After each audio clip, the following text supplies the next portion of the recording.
আসসালামু আলাইকুম আপুরা, কেমন আছো সবাই? আজকে আবার সালোয়ারের কাপড়টা নিয়ে হাজির হয়েছি। দেখো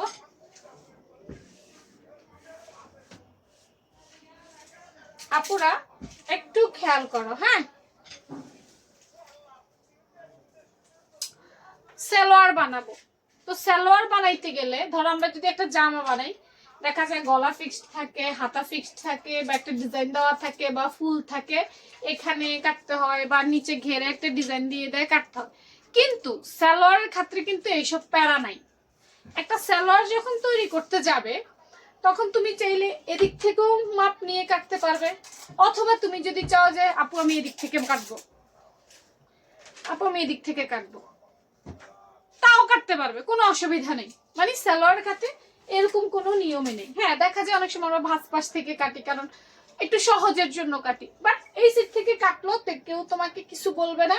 জাস্ট তুমি যদি সমান করে কাটতে পারো, তুমি যে কোনো জায়গা থেকে কাটতে পারবা। আজকে দেখো খোলা পাশ আমি উপরে দিচ্ছি, কোনো অসুবিধা নেই। হ্যাঁ,